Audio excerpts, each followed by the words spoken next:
Hello my dear friends, Siddharth classes में आप सभी लोगों का स्वागत है। और आज हम पढ़ेंगे मेंसुरेशन का फैंटास्टिक टॉपिक ट्रायंगल। क्या पढ़ेंगे? ट्रायंगल। इससे पहले हम दो टॉपिक पढ़ चुके हैं।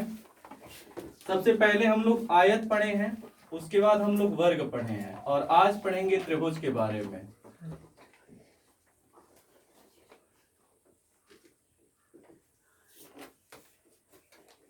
ट्रायंगल। वैसे तो त्रिभुज को दो भागों में बांटा गया है। सबसे पहले अगर बात करें त्रिभुज को, तो एक हम लोग पढ़ते हैं भुजा के आधार पर, एक पढ़ते हैं भुजा के आधार पर, और एक पढ़ते हैं कोण के आधार पर। कोण के आधार पर, कोण के आधार पर, ठीक है। अगर हम भुजा के आधार पे बात करें तो भुजा के आधार पे हम सबसे पहले पढ़ते हैं जो त्रिभुज, उसका नाम है समबाहु। समबाहु त्रिभुज। दूसरे नंबर पे समद्विबाहु, समद्विबाहु त्रिभुज है। और तीसरे नंबर पे बात करें तो विषमबाहु त्रिभुज पढ़ते हैं, विषमबाहु त्रिभुज।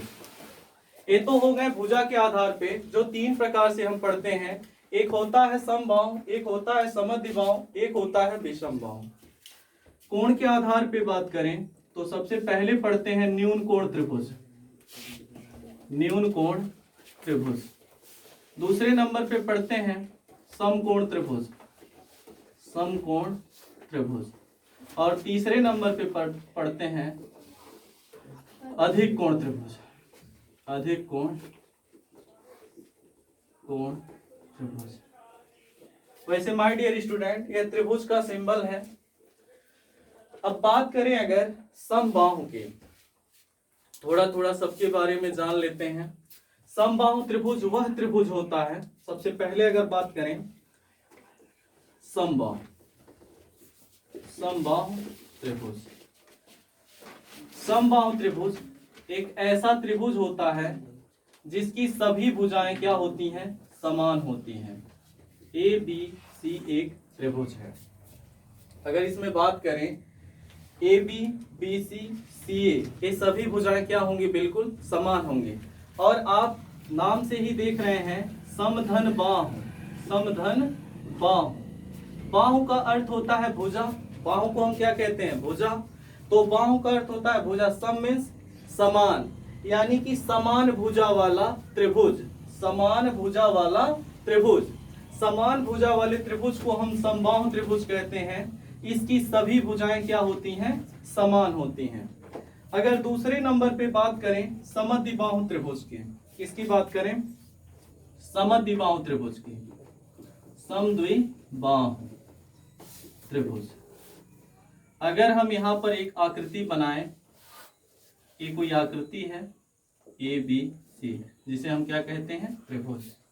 त्रिभुज क्या होता है? तीन भुजाओं से घिरी हुई आकृति, ठीक है। अब समद्विबाहु त्रिभुज, समधन द्वि, समधन द्वि बाहु, बाहु मीन्स भुजा, द्वि मीन्स दो, सम मीन्स समान। जिस त्रिभुज की दो भुजाएं समान हो, अर्थात जिसकी दो भुजाएं समान हो, उसे हम कौन सा त्रिभुज कहते हैं? समद्विबाहु त्रिभुज कहते हैं। उसे कौन सा त्रिभुज कहते हैं? समद्विबाहु त्रिभुज। अगर हम कह दें जिनकी दो भुजाएं समान होती हैं, याद रखिएगा एक थ्योरम है, जिसकी दो भुजाएं समान होती हैं उसके दो कोण भी समान होते हैं। अगर समद्विबाहु की बात करें तो यह दोनों कोण बिल्कुल क्या होंगे? समान होंगे। क्यों? क्योंकि इनकी दो भुजाएं क्या है? बिल्कुल समान है। तो इस प्रकार आप समझ गए होंगे, जिसकी सभी भुजाएं समान होंगी तब तो उसके सभी कोण भी समान होंगे। बिल्कुल सही। जिसके सभी कोण समान होते हैं उसकी सभी भुजा समान होती है, और जिसके सभी भुजा समान होते हैं उसके सभी कोण भी क्या होते हैं? समान होते हैं। डिटेल में भी बात करेंगे। अब इसी प्रकार देख लीजिए एक तीसरा त्रिभुज, जिसको हम कहते हैं विषमबाहु त्रिभुज। विषमबाहु त्रिभुज, नाम से ही बंदा जम गया, यानी कि इसमें कोई भुजा समान नहीं होगी, इसमें कोई भुजा समान नहीं होगी। पहले वाले में पढ़े जिसकी सभी भुजा समान होगी, समबाहु त्रिभुज। दूसरा पढ़े जिसमें दो भुजाएं समान होंगी, समद्विबाहु त्रिभुज। और तीसरा है जिसकी कोई भुजा समान ना हो, जिसकी कोई भुजा क्या हो, समान ना हो, उसे क्या कहते हैं, विषमबाहु त्रिभुज। सॉरी, उसे क्या कहते हैं, विषमबाहु त्रिभुज, जिसकी कोई भुजा समान ना हो। यहां तक सबको बात समझ में आ गई? नोट करेंगे क्या? कर लीजिए। आई होप कि सभी लोग नोट कर लिए होंगे। इसको मिटाते हैं। अब हम समझ लेते हैं कोण के आधार पे त्रिभुज। कोण के आधार पे त्रिभुज। कोण के आधार पे जो सबसे पहला नाम आता है वो आता है न्यून कोण। न्यून कोण त्रिभुज। आप सभी लोग जानते हैं न्यून कोण क्या होता है। ऐसे कोण ऐसे प्रत्येक कोण जो 90 डिग्री से कम होते हैं, जो क्या होते हैं, 90 डिग्री से कम होते हैं, न्यून कोण कहते हैं। न्यून कोण का मतलब जो 90 डिग्री से क्या होगा, कम होगा। जो 90 डिग्री से क्या होगा, कम होगा, वो क्या होता है, न्यून कोण। और न्यून कोण त्रिभुज की अगर परिभाषा की बात करें, ऐसा त्रिभुज जिसके प्रत्येक कोण 90 डिग्री से कम होते हैं उन्हें हम न्यून कोण त्रिभुज कहते हैं। ये आप कंडीशन याद रखिएगा। जो इसमें थीटा होगा वो 90 डिग्री से कम होगा, तो कौन सा त्रिभुज बनेगा, न्यून कोण त्रिभुज। दूसरे नंबर पे बात करें समकोण त्रिभुज की।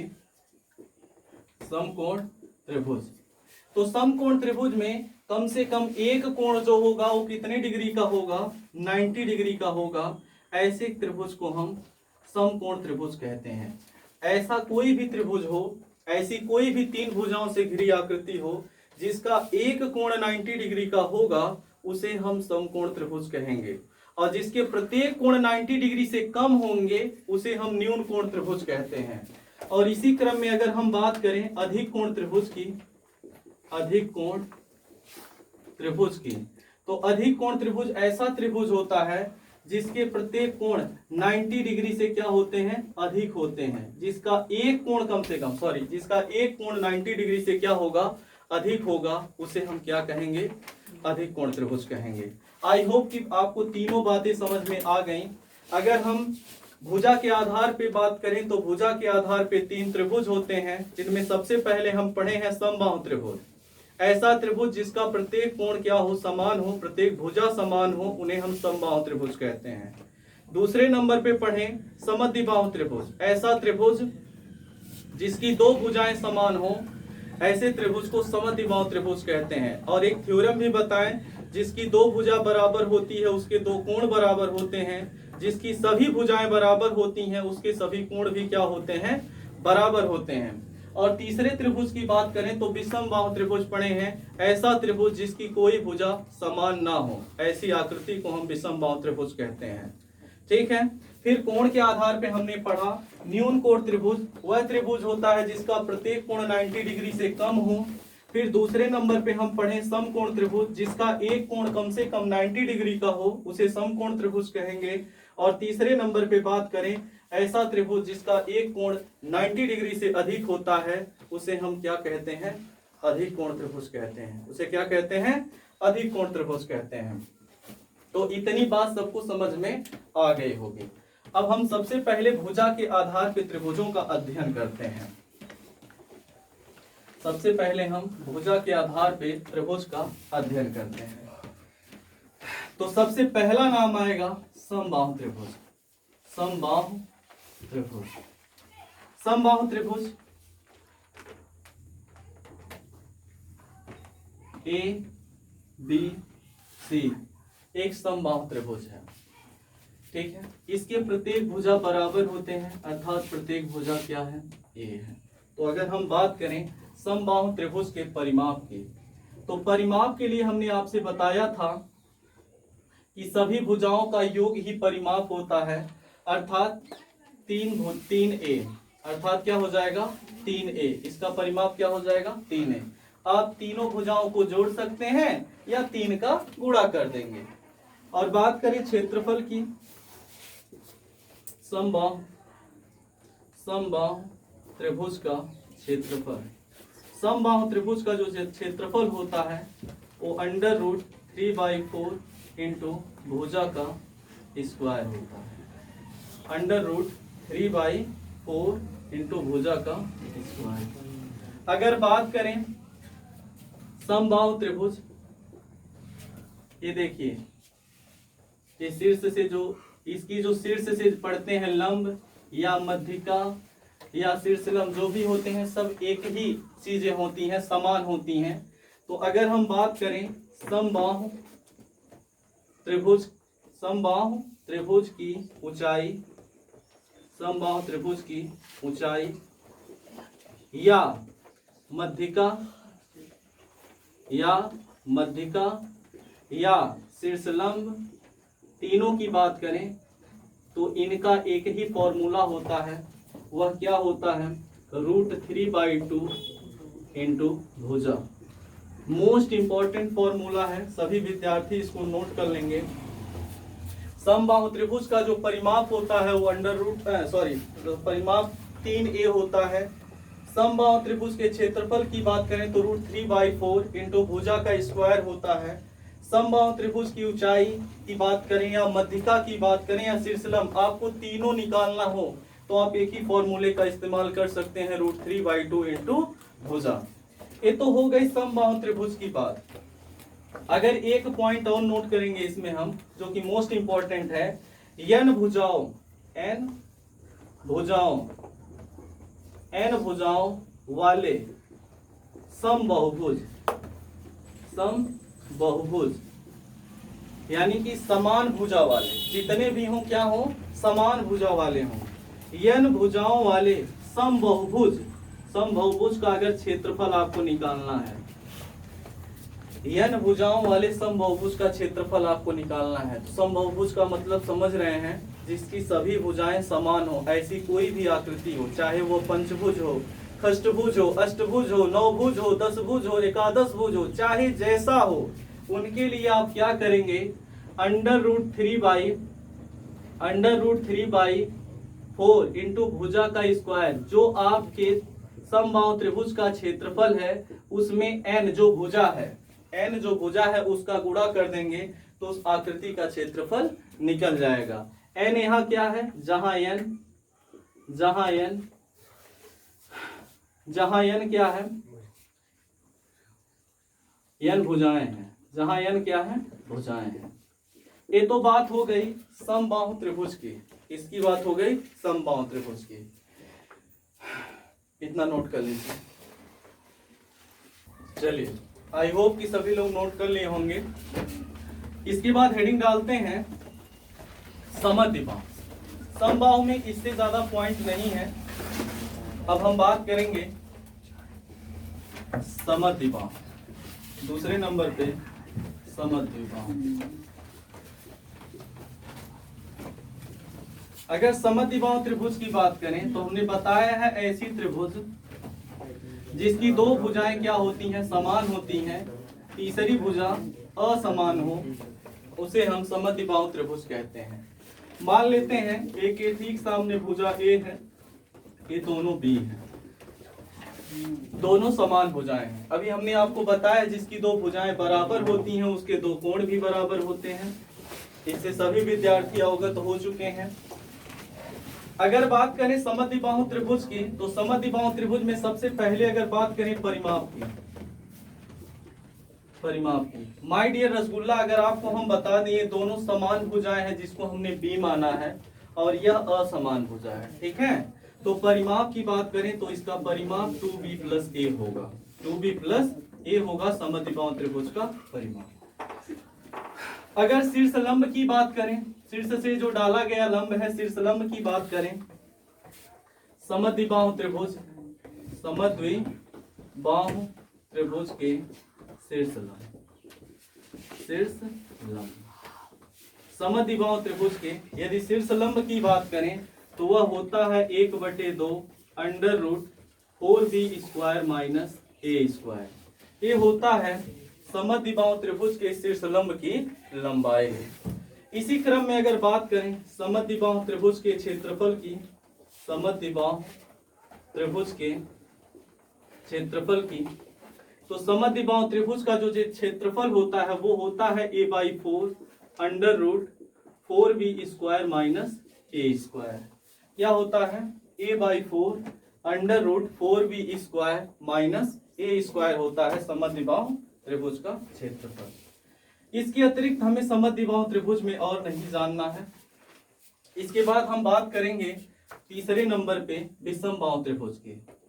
इसको नोट कर लिए हैं सभी विद्यार्थी? नोट कर लीजिए। आई होप कि नोट कर लिए होंगे। चलिए आगे हम पढ़ते हैं विषमबाहु त्रिभुज के बारे में। आज भुजा के आधार पे जो भी कॉन्सेप्ट है उसको अच्छे से हम समझ लेते हैं, कल हम कोणों के आधार पे पढ़ेंगे। तो अगर हम बात करें विषमबाहु त्रिभुज की, विषमबाहु त्रिभुज, बाहु त्रिभुज, वैसे भी आपको पता चल रहा होगा कि नाम से ही ये जो है विषम है, इसकी कोई भुजा बराबर नहीं है। तो अगर आपको भुजा माननी है तो देखिए ए के ठीक सामने जो भुजा होगी ए, बी के ठीक सामने जो होगी बी, और सी के ठीक सामने जो होगा सी।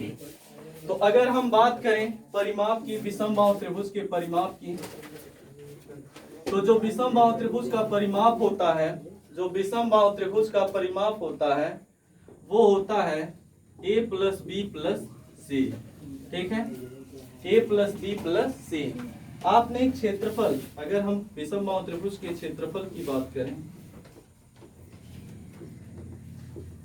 क्षेत्रफल, तो एक नाम बचपन से सुनते आए होंगे, बचपन से नहीं सुने होंगे तब भी 8-9 में तो सुने ही होंगे।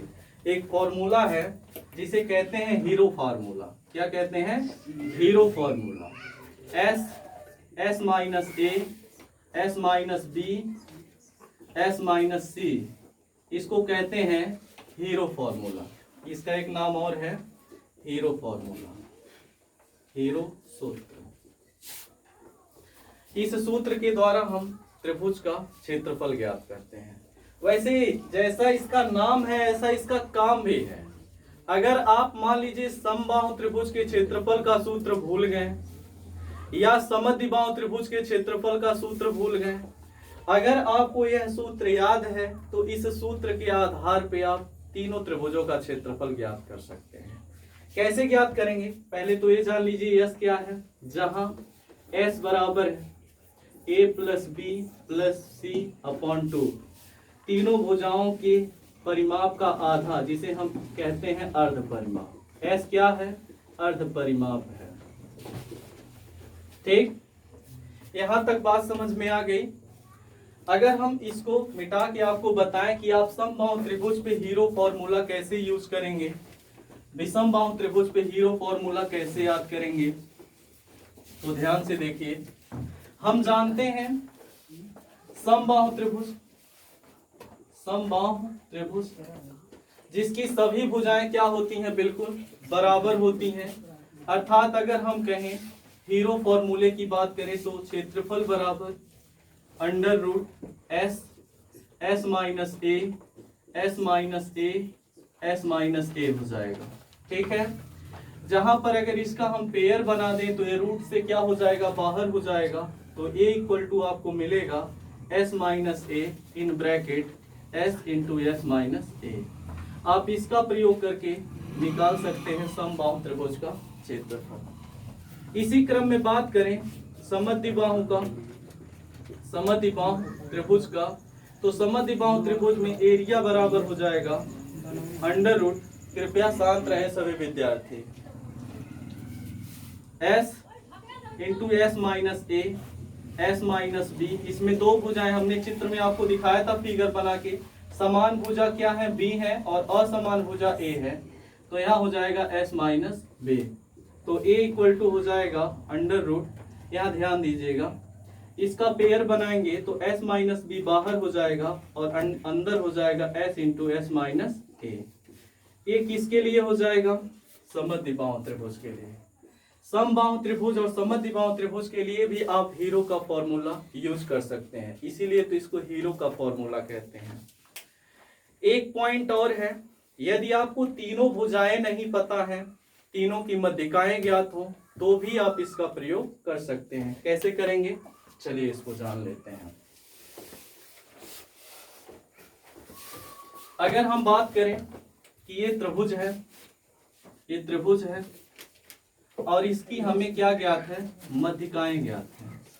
एक त्रिभुज है, ए है, बी है, सी है, यह M1 मध्यिका है, यह M2 मध्यिका है और यह M3 मध्यिका है।